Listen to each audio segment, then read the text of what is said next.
Magandang araw! Ako si Gab Tobes. Tara, samahan nyo kong puntahan ang Pink Beach ng San Vicente. Ang napakagandang beach na ito ay matatagpuan sa Barangay Sila, San Vicente, Northern Samar. Ang San Vicente ay isa sa 24 municipalities ng Northern Samar.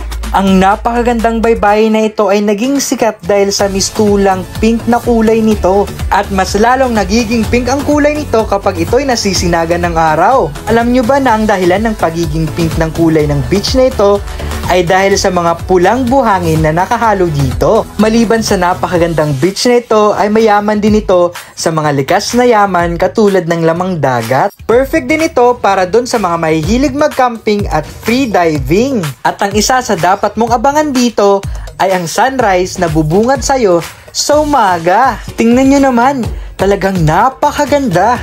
Maliban sa beach na ito, ay pwede rin kayong mag-island hopping sa mga kalapit na isla na nakapalibot dito. Isa ito sa dapat mong puntahan dito sa Northern Samar na tiyak na iyong kagigiliwan. Talagang napakaganda ng ating kalikasan kaya wag natin itong aabusuhin bagkus ito'y ating pangalagaan at ingatan.